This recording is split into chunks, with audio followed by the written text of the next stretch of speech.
Welcome to Art Stop Social's journey through multi-dimensional world of art. This is our first stop, and what a stop it is. Behind me is Salvo Art Project. It's a hidden gem situated in Flagler County. It is located in Naturescape, which is located also in Bunnell, Florida. Let's take a walk inside and talk to JJ, who is the founder of Salvo Art Project, together with Petra. Let's check it out.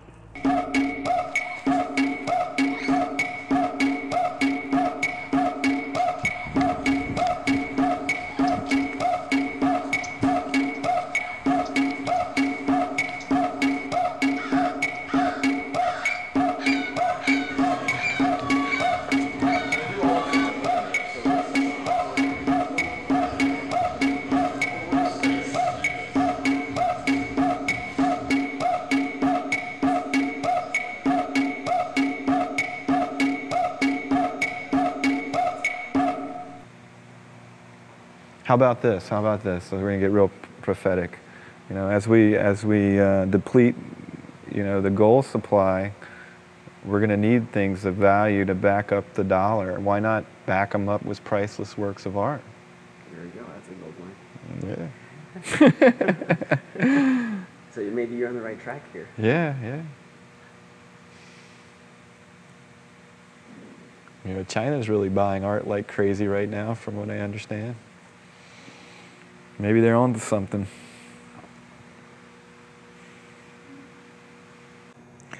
There was a point in my life, I had just gotten kind of fed up with academia, mainly because they required that I take college algebra to complete my college degree, and I was not interested in college algebra. So I was at University of Mississippi studying under an amazing painter, Jerry Allen. And I just kind of ran out of art courses, and I didn't want to take anything else. And I moved out to Taylor, Mississippi, and I kind of took a break from school and didn't realize at the time I wasn't going to go back.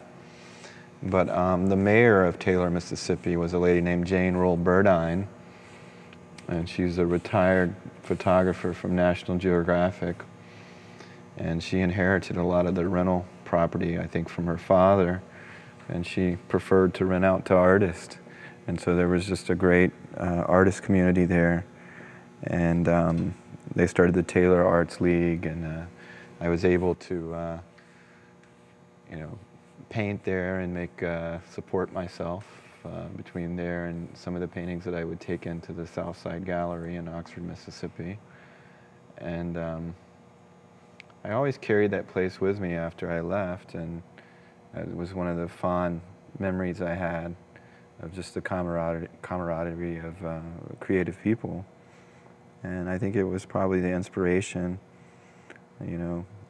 for creating Hollingsworth Gallery. And then this is the second gallery that I've been able to be a part of now. I guess Petra is just as much responsible for Salvo as I am. And it's great, It's about, I think both of us enjoy not just creating on canvas or what she does graphically, and also trying to alter a space, I don't say I have a style. I have a lot of processes, And I go through these areas, these times of construction and then deconstruction, and then, But yeah, I think it does have an effect when you're happy. I mean, I still have deal with a lot of frustrations, and things. We all have to pay bills, and sometimes you're doing good and you're flying high, and sometimes you have to struggle. But I think that I'm a lot more at peace at this point in my life with her than I have been. And she grounds me. I have a tendency to get way up there in the clouds, and she helps me keep it real.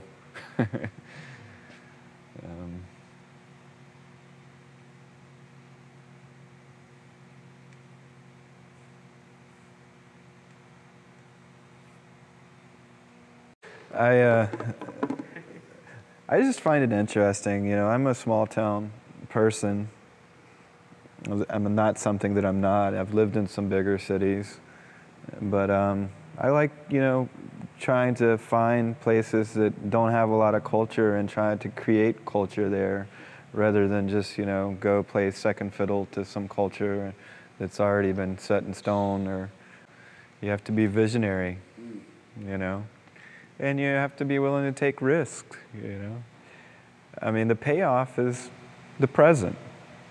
The payoff is that I'm doing something that I love, and I'm sharing it with someone that I love. And if that's all the reward that I get, then I've already been paid. But I'm not going to say, if it becomes successful, then where's that going to lead? It's just a journey.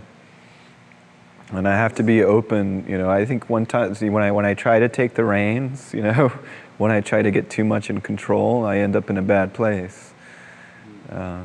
Needless to say, things didn't kind of work out with a new mom, so I ended up leaving home and came back to Mississippi. And my grandmother, who was my father's mother, was probably one of the most liberal Southern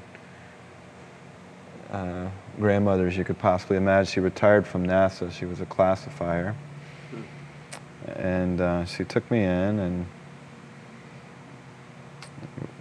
pretty much raised me until I graduated and went off to college. And my grandfather had passed away, and then she had taken ill and was in Orlando living with my aunt who was taking care of her.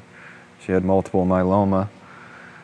When eventually her time came, I ended up taking a job managing a restaurant, and that took me to Ormond Beach, and that kind of played out. And I had been painting, so I had a show out in a hammock, and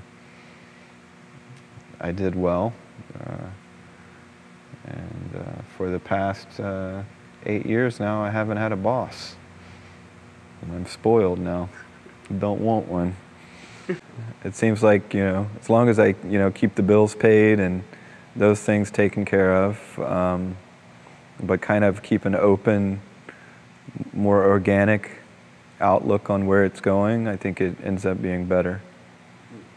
I think it's something that you grow. We definitely don't want to lose the rustic, feel that we have. We're not trying to be posh at all, but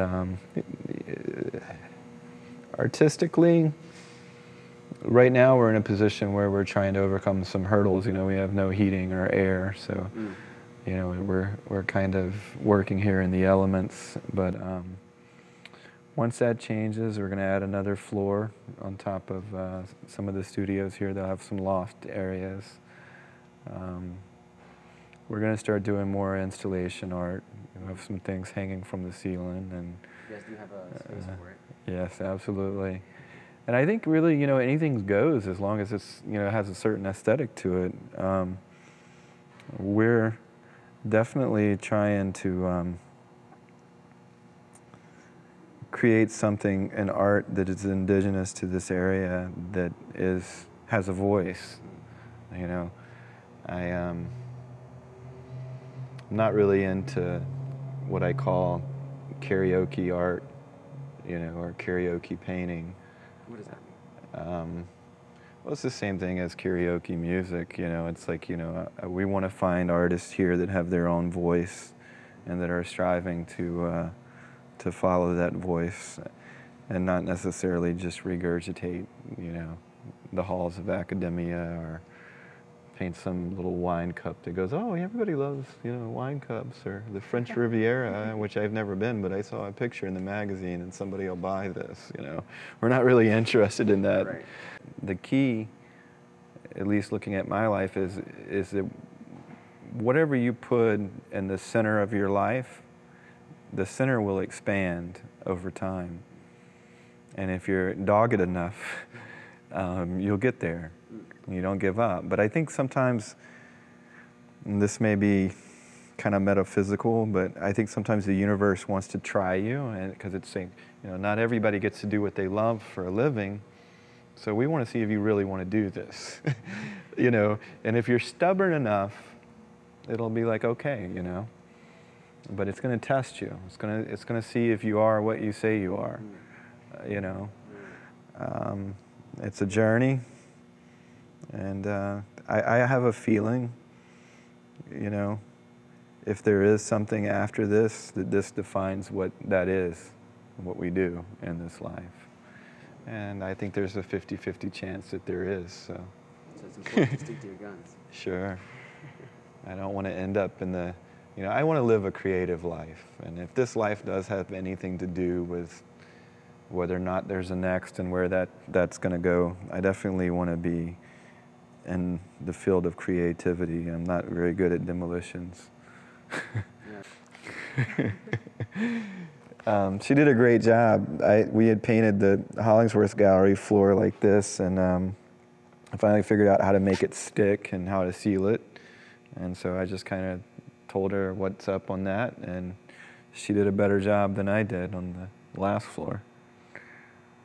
And that's one of the things I love about her. You just show her a couple of things, and then she'll come back and teach you what's up.